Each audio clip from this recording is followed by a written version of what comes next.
በዚህ ቪዲዮ የሳተላይት ሪሲቨር ላይ የሚፈጠሩ 10 ዋና ዋና ችግሮችንና መፍትሄዎቻቸውን ይዤላችሁ መጥቻለሁ። አብራችሁ ይቆዩ። የመጀመሪያው ችግር ኖ ሲግናል ወይም ደግሞ ደካማ ሲግናል እያለ የሚያሳይ ከሆነ ይህ በጣም የተለመደው የሳተላይት ሪሲቨር ችግር ነው። ልክ ስትከፍቱት ኖ ሲግናል የሚል ምልክት የሚያሳይ ከሆነ ሪሲቨሩ ላይ ሲግናል እየተቀበለ እንዳልሆነ ያሳያል ማለት ነው። ሊሆኑ የሚችሉ ችግሮች የመጀመሪያው የሳተላይት ዲሹ በንፋስ ወይም በዝናብ ምክንያት ከቦታው ተንቀሳቅሷል ማለት ነው። ወይ ደግሞ ከዲሹ ወደ ሪሲቨሩ የሚመጣው የኮኤክሲያል ኬብል እንለዋለን ያ ጥቁሩ ገመድ ተቋርጧል ማለት ነው። ወይም ደግሞ በዲሹ ፊት ለፊት የዛፍ ቅጠሎች ወይም ደግሞ ሌላ የሚከልል ነገር ተቀምጧል ማለት ነው። እንደዚህ ካለ ኖ ሲግናል ሊል ይችላል ማለት ነው። ስለዚህ ኖ ሲግናል እያለ በሚያስቸግር ሰዓት መፍትሄዎቹ ምን ምን ናቸው የሚል ካለ ከሪሲቨሩ ጀርባ ላይ ያለው ኤልኤንቪ ኢን እንለዋለን። ይሄ ኮኤክሲያል ገመዱ የሚገባበት ኤልኤንቪ ኢን ይባላል። አንዳንድ ሪሲቨሮች ሁለት ኤልኤንቪ ነው ያላቸው፣ ኤልኤንቪ ኢን እና ኤልኤንቪ አውት ይባላሉ። ስለዚህ ኤልኤንቪ ኢኑ ላይ ነው እኛ የምናስገባው። እዛ መሰኪያ ላይ በደንብ መሰካቱን መታሰሩን ማረጋገጥ፣ ይህ በብዛት የሚከሰት ስለሆነ ይህንን በማስተካከል ብቻ ኖ ሲግናል የሚለው ችግር ይወገድልናል ማለት ነው። ሌላው የዲሹን አቅጣጫ ወይም ደግሞ ዲሹን በማንቀሳቀስ ኳሊቲው እንዲጨምር ማድረግ፣ ይሄም ሌላኛው ችግር ነው። በተለይ በክረምት ንፋስና ዝናብ ስለሚበዛ ስለሚንቀሳቀስ ኳሊቲው ከወረደ ኖ ሲግናል ስለሚል እሱን በማስተካከል መፍትሄ ማግኘት ይቻላል። ሌላኛው የኬብሉን ጫፎች ፈትሾ ማጽዳት። አንዳንድ ጊዜ የኮኤክሲያል ኬብሉ ኮፐር ፓርቱ ማለት ነው ሊዝግ ይችላል። ስለዚህ ከዛገ እሱን ማጽዳት ወይ ደግሞ የዛገውን ፓርት በማስወገድ እንደገና በደንብ በመሰካት ማስተካከል ይቻላል። ሁለተኛው ችግር የማይከፍቱ የተቆለፉ ቻናሎች አሉ። ሪሲቨሩ ላይ የተቆለፈ ቻናል ሲል ቻናሉ ኮድ እየጠየቀ ነው ማለት ነው፣ ወይም ደግሞ በክፍያ የሚሰራ ቻናል ነው ማለት ነው። እንደዚህ ከሆነ ምናልባት በሰብስክሪፕሽን በወራዊ ክፍያ የምትጠቀሙት ከሆነ እሱን የክፍያ ቻናል ከሆነ ማለት ነው የደንበኝነት ምዝገባው ነው ሰብስክሪፕሽኑን በክፍያ ብታድሱት ሊስተካከል ይችላል። አንዳንድ ጊዜ ደግሞ ነፃ ቻናል የሚባሉ አሉ በኮድ የሚሰሩ ነገር ግን በዚህ ቢስኪ የሚባል ማለት ነው እነሱን በማስገባት ሊስተካከል ይችላል። አንዳንድ ጊዜ የዚህ ቢስኪ የሚባለው ኮድ ስለሚቀያየር ወይም አፕዴት ስለሚደረግ ሪሰንት የሆነው ወይም ደግሞ አፕዴትድ የሆነው ማስገባት ሊጠይቅ ይችላል። ሶስተኛው ችግር አንዳንድ ቻናሎች ብቻ እየሰሩ ሌሎች ላይሰሩ ይችላሉ። ምክንያቱም ለምሳሌ በኢትዮ ሰዓት ወደ 110 የሚደርሱ ቻናሎች አሉ እና ከ110 ቻናሎች 60ዎቹ እየሰሩ ወይ ደግሞ የተወሰኑት እየሰሩ ሌላውን ቢሊል ይችላል። አንዳንድ ጊዜ የጥራት ማነስም እንደዚህ ሊያደርግ ይችላል። በዋናነት ግን አንዳንድ ቻናሎች በትክክል ሲሰሩ ሌሎች ጨርሰው የማይሰሩ ከሆነ ለምሳሌ ቃና በባለፈው ፍሪኩዌንሲውን ሲቀይር ወደ 111.05 ሲቀይር ሰዎቹ ኖ ሲግናል ሲላቸው እሱን ቻናሉ እንደገና በመጫን ሊስተካከል ችሏል ማለት ነው። ስለዚህ አንዳንድ ቻናሎች በትክክል ሲሰሩ ሌሎች ጨርሰው አለመስራት በሁለት ምክንያቶች ሊሆን ይችላል። አንደኛው የፍሪኩዌንሲ ለውጥ ሲደረግ፣ ሁለተኛው የኤልኤንቪ ችግር ነው። አንዳንድ ጊዜ በዲሹ ላይ ያለው ኤልኤንቪ የዲሹ አይን ይባላል ኤልኤንቪ ኢን እሱ የተወሰነ የፖላራይዜሽን ችግር ሊፈጠር ይችላልና ቨርቲካል ወይም ሆሪዞንታል ብቻ እየሰራ ያለ ሲሆን ችግሩ የኤልኤንቪ ከሆነ አዲስ ኤልኤንቪ ቀይሮ መግጠም ነው። ምክንያቱም ኤልኤንቪዎቹ አውታ አላደርግ ካሉ ኤልኤንቪው ጫፍ ላይ 13 ቮልት ወይም ደግሞ 18 ቮልት ተብሎ ተጽፎ ይታያልና ከ17 እስከ 20 ቮልት ሊወጣ ይችላል። እሱን ምናልባት ቴክኒሻኖች ናቸው ለክተው ሊያውቁት የሚችሉት። እሱ እያወጣ ካልሆነ ኖ ሲግናል ስለሚል ከዲሹ ላይ የሚመጣው የሲግናል ኳሊቲ ስትሮንግ ሆኖ ወደ ሪሲቨሩ ኤልኤንቪ ሲገባ አውታ የማያደርግ እና አልሰራ የሚል ከሆነ የኤልኤንቪ ችግር ሊሆን ስለሚችል ኤልኤንቪውን መቀየር አንደኛው መፍትሄ ሊሆን ይችላል ማለት ነው። አራተኛው ችግር ሪሲቨሩ አልበራ ካለ፣ አንዳንድ ጊዜ በመብራት ምክንያት ሊቃጠል ይችላልና በመብራት ምክንያት ከተቃጠለ ኦን አይሆንም። ምንም ቀይም አያሳይም፣ ምንም ነገር አይበራም። እና እዚህ ጋር የግድ መጀመሪያ ላይ ሪሲቨሩን የሰካንበትን ሶኬት ማየት ነው። በሌላ ሶኬት ቀይረን ቼክ ማድረግ። ሶኬቱ ላይ ሌላ ነገር ሰክተን ብናይ ያ ነገር የሰካነው የቀየረው ነገር ከበራ የሪሲቨሩ ችግር ነው ብለን እናስባለን። ነገር ግን ሌላ ነገርም ቀየረው ነው ሶኬቱ ላይ ካልሰራ የሶኬቱ ችግር ነው ብለን እናረጋግጣለን። አንዳንድ ጊዜ ደግሞ ሪሲቨሮች በእንደዚህ በቻርጀር የሚሰሩ ከሆነ ለምሳሌ ዲሲ ብቻ የሚወስዱ ሪሲቨሮች ካሉ እነሱ ሪሲቨሮች አልነሳ ካሉ ውጨኛው ቻርጀር ወይም አዳፕተሩ ተበላሽቶ ሊሆን ስለሚችል እሱን ደግሞ ማስጠገን ወይም ደግሞ ቼክ ማስደረግ ያስፈልጋል ማለት ነው። ሌላው ምክንያት ብዙ ጊዜ ቦርዱ ላይ ይቃጠላል። እዚህ ውስጥ ላይ የፓወር ሰፕላይ ቦርዱ ከተቃጠለ እሱ ብዙ ጊዜ አልበራ ይላል ማለት። በተለይ ፓወር ሄድ መለስ ሲል ወይም ከፍ ዝቅ ሲል ሪሲቨሮች በቀላሉ ነው የሚጎዱት።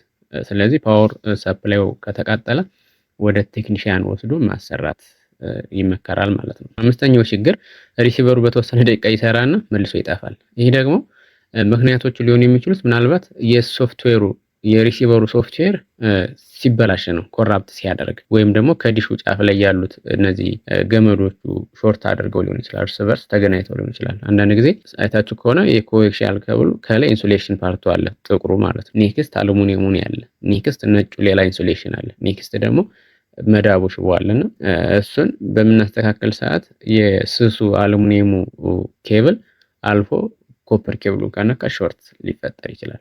ስለዚህ ሾርት ሲፈጠር ሪሲቨሩ በተወሰነ ደቂቃ ሰርቶ ራሱን እያጠፋ ሪቡት ሊያደርግ ይችላል ማለት ነው። እንደዚህ ሲፈጠርብን መፍትሄው ምንድነው? በመጀመሪያ ከሪሲቨሩ ላይ የተሰካውን ኤልኤንቢኢ ላይ የተሰካውን ገመዱን መንቀል፣ ገመዱን የዲሽ ገመዱን ማለት ነው። እሱን ነቅለን እናበረዋለን፣ ሪሲቨሩን እናበረዋለን። ጀስት ከሶኬት እናገናኘዋለን። ከሶኬት አገናኝተን ሽቦ ከተነቀለ በኋላ ማለት ነው በትክክል የሚበራ ከሆነ ችግሩ ከሽቦ መነካካት ሊሆን ይችላል። ሽቦውን ማስተካከል መፍትሄ ይሆናል ማለት ነው። ሌላው ያለ ሽቦ ካልበራ ሽቦውንም ነቅለ ነው ስቲል ካልበራ የሶፍትዌር ችግር ሊሆን ይችላል። የሶፍትዌር ችግር ሊሆን ስለሚችል የሪሲቨሩን ሶፍትዌር ፈልገን በፍላሽም ሆነ በኮምፒውተር አድርገን መጫን መፍትሄ ነው ማለት ነው። እዚህ ጋር የዲሽ ሽቦ ጫፎች እነዚህ ኮኤክሲያል ኬብሉ ላይ ተነካክተው ከሆነ ሪሲቨሩን ከኤሌክትሪክ ማለያየት ያስፈልጋል። ምክንያቱም እነዚህ ሾርት ሲያደርጉ ቦርዱን ሊያቃጥለው ስለሚችል ማለት ነው። እዚህ ላይ የብዙ ሰዎች ችግር ነው። ጀስት መጠንቀቅ ያስፈልጋል። ስድስተኛው ችግር በሪሞቱ ቻናል ስንቀይር በጣም ይዘገያል። በጣም መዘግየት አለ። ሪሞቱን ሲጫኑት ለመቀየር በጣም የሚዘገይ ከሆነ የሪሲቨሩ ሚሞሪ ተጨናንቆ ሊሆን ስለሚችል ለሱ መፍትሄ መፈለግ ነው። ለምሳሌ የሪሲቨሩ ምን አለው? ኢንተርናል ስቶሬጅ አለው፣ ራም አለው። አንዳንድ ጊዜ ብዙ ሳተላይት ላይ ብዙ ቻናል እንጭናለን እና አንዳንድ ቦታ ሳይ በጣም ይገርመኛል። 110 108 ቻናሎች እያሉ በሺ ቤት የሚቆጠር አለ።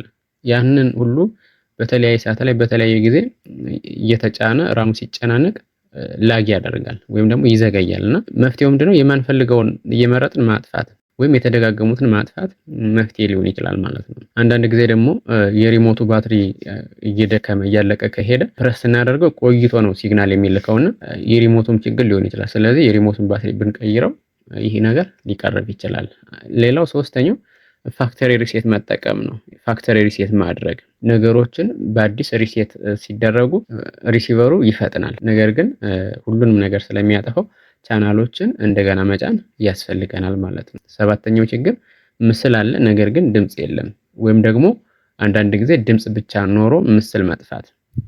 እዚህ ጋር ሊሆን የሚችለው ምናልባት የኬብል ችግር ያጋጥማል። የኤቪ ኬብሎች 3 ኬብሎች አሉ። እነዚህ 3 ኬብሎች ቀይ፣ ቢጫ፣ ነጭ አሉና እነዚህ ኬብሎች ሶስቱም የራሳቸው ትርጉም አላቸው። አንደኛው የቪዲዮ ነው፣ ሁለቶቹ የሌፍት እና የራይት ኦዲዮ ናቸው። ሁለቱ ለድምጽ ነው፣ አንዱ ለቪዲዮ ነው። ስለዚህ የድምጽ ኬብሎች ተነቅለው ቀዩና ነጩ ማለት ነው እነሱ ተነቅለው ቢጫው ብቻ ከተሰካ ምስል ሊታይ ይችላል፣ ድምጽ ላይ ይሰማ ይችላል። ነገር ግን የምስሉ ተነቅሎ የድምጹ ብቻ ከተሰካ ድምጽ ሊያሰማ ይችላል። ስለዚህ እነዚህን ኬብሎች በትክክል ወይም ደግሞ ቀዩን ከቀይ ነጩን ከነጭ ቢጫውን ከቢጫ ማገናኘት ይጠይቃል ማለት ነው። አንዳንድ ጊዜ ደግሞ የድምጽ ፎርማት አለመመሳሰል፣ እነዚህ ኦዲዮ ኮዴክ ይባላሉና ለምሳሌ ዶልቢ የሚባል ዶልቢ ዲጂታል በሪሲቨሩ ላይ የማይደግፍ ከሆነ ወይም ደግሞ ሰፖርት የማያደርግ ከሆነ ብዙ ጊዜ ስቴሪዮ ወይም ደግሞ ሞኖ ወይም ደግሞ ራይት ሌፍት ብለን ብንቀይረው ሊሰራ ይችላል ማለት ነው።